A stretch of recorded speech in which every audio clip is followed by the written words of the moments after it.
Salam, saudara kasih dalam Tuhan. Senang sekali bisa menyapa Anda semua. Kiranya damai sejahtera Kristus menyertai dimanapun Anda berada. Bagi yang baru pertama kali berkunjung di channel ini, saya ucapkan selamat datang di channel Hikmat Guru Agung bersama saya, Yusuf Rona. Kasih yang nyata. Ya, inilah tema yang akan kita pelajari selama 1 bulan ini. Seperti yang kita tahu, Alkitab mencatat salah satu kebutuhan mendasar manusia ialah ingin dikasihi. Itulah sebabnya, sebagai makhluk kasih, manusia tidak dapat hidup tanpa kasih. Manusia butuh dikasihi dan mengasihi. Kurangnya pemenuhan kasih tidak hanya membuat citra diri manusia menjadi buruk, tapi juga akan berdampak negatif bagi seluruh aspek hidupnya.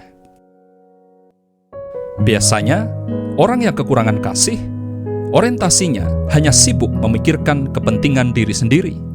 Mirip seperti lagunya Iwan Fals, yang penting aku senang, aku menang, persetan orang susah, yang penting asik.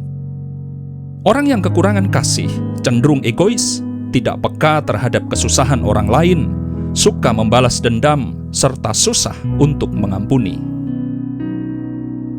Saudara kasih dalam Tuhan, kasih yang nyata adalah kasih yang disertai dengan perbuatan.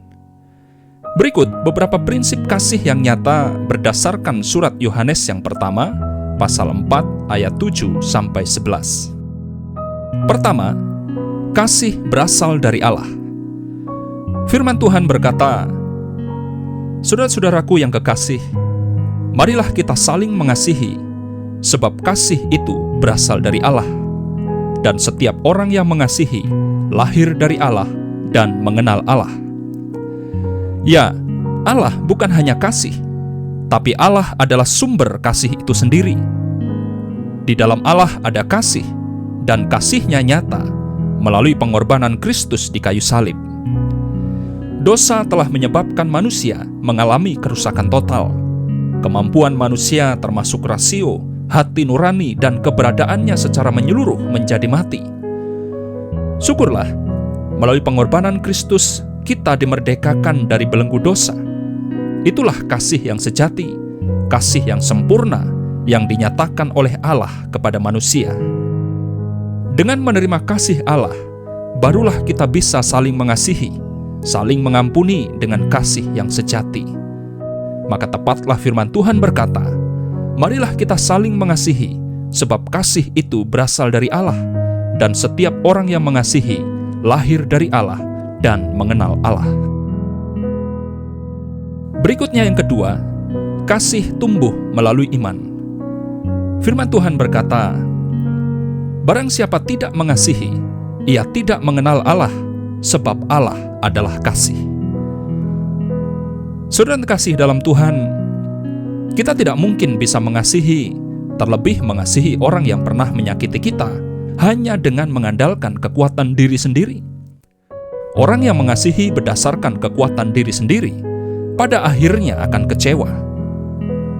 Mengapa banyak orang Kristen sulit mengasihi? Jawabannya bukan karena dia mampu atau tidak mampu mengasihi, melainkan karena dia tidak mau, enggan melakukannya.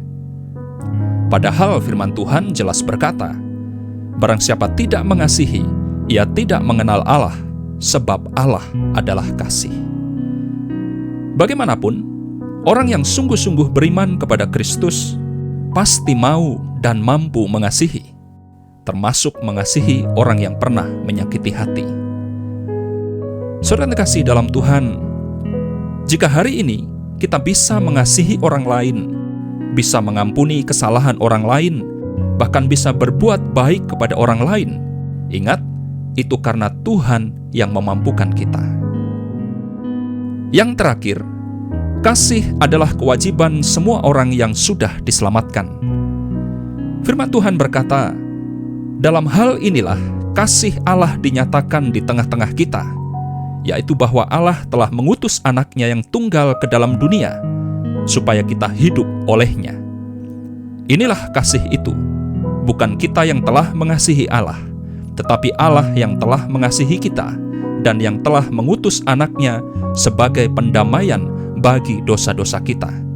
Saudara-saudaraku yang kekasih, jikalau Allah sedemikian mengasihi kita, maka haruslah kita juga saling mengasihi. Saudara kasih dalam Tuhan, saya mengerti mungkin ada sebagian di antara saudara yang hidup, tumbuh dan besar tanpa pemenuhan kasih.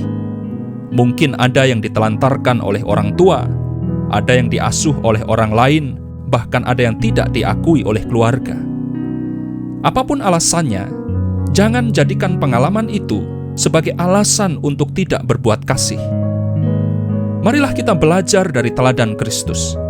Meskipun dia ditolak, difitnah, bahkan dianiaya sampai mati di kayu salib, namun Kristus tetap mengasihi dengan tulus. Sama seperti orang berdosa lainnya, seharusnya kita pantas untuk dihukum.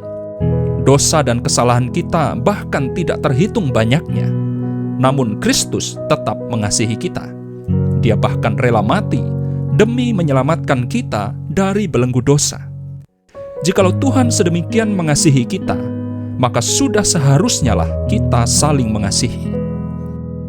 Saudara kasih dalam Tuhan, marilah kita saling mengasihi tanpa ada motivasi apapun. Berbuat baiklah kepada semua orang, termasuk kepada mereka yang pernah menyakiti kita.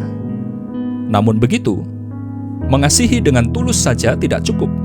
Kita perlu bijaksana, karena dengan demikian kita akan terhindar dari orang-orang yang sengaja memanfaatkan kasih dan kebaikan kita.